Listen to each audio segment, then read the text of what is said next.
Dalawang panibagong impeachment complaint inihain laban kay Sara Duterte. Presyo ng petrolyo tataas ngayong buwan ng Pebrero. At rider sa Novaliches, Quezon City, patay sa mga baril, estudyante, damay din.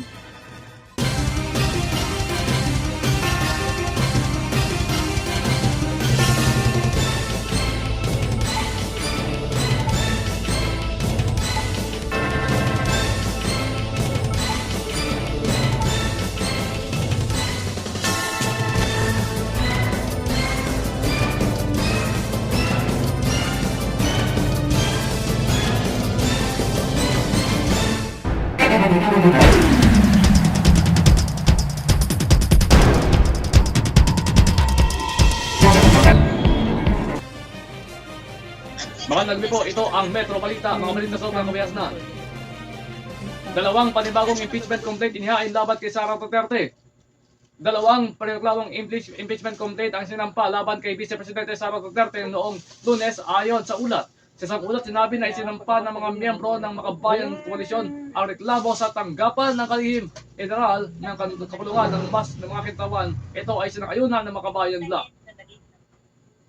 Sa isang panayam, sinabi ng dating kinatawan ng bayan muna na si Nery Colmenares na ang reklamo ay tungkol sa paggamit ng Vice Presidente ng kumpitansyal na pondo.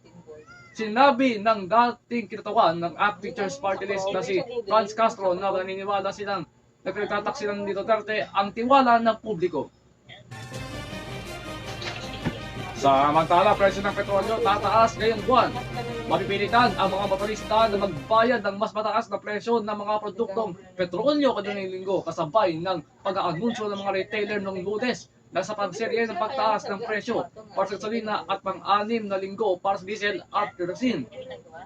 Sa magkakaiwalay ng mga abiso, sinabi ng Chevron Philippines Incorporated o Caltex, Sea Oil Philippines Corporation at Shell Pilipinas Corporation na magtataas sila ng presyo kada litro ng gasolina ng 80 centavos, diesel ng 1 pesos and 60 centavos at kerosene ng 1 pesos and 10 centavos.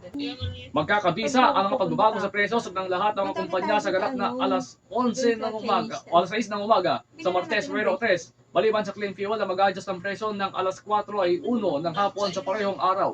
Nawalan ng kinaya ng Department of Energy, Oil Industry Management Bureau o DOE o IMB ang pagtaas ng presyo ngayong linggo. Binabanggit ang mabagal na pagbangon ng Tengiz Field ng Kazakhstan at pagtaas ng risk premium ng Iran at pagtatakalan sa OPEC Plus na hinto ang pagtaas ng output nito. Samantala, rider sa Novaliches, Quezon City, patay sa mga baril, estudyante, damay din. Dalawang tao ang nasa may insidente ng pamamaril ng riding in tandem sa Novaliches, Quezon City. Ang isang biktima, si estudyanteng sakay ng bisikleta na tinabakan ng ligaw na bala. Sa ulat nitong Lunes, sinabi, idineklara niya doon na rival sa ospital ang isang 28 anyos na nakamotorsiklo na pinagpabaril ng riding in tandem suspect nitong linggo ng gabi.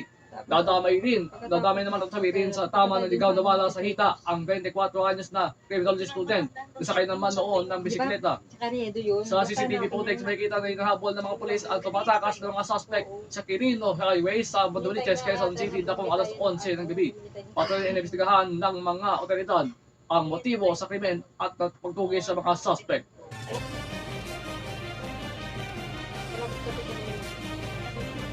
At yan po ang kabuuan ng mga balita sa loob ng Kalakang, Maynila. Napapahinga rin po kami sa DCHS, DCHM at sabay na mapanood sa DCHS Inter Television at DCHM Inter Television.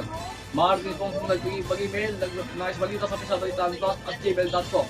Maaari din bumisita sa website ng Balitaan Plus at balitaanplus.com.ph/mystrikingly.com. Ito po ang bilingkod, Arkin Nonry Gabiaon. Hanggang sa muli, ito ang mga balita sa Kabiasdan. Metro Balita.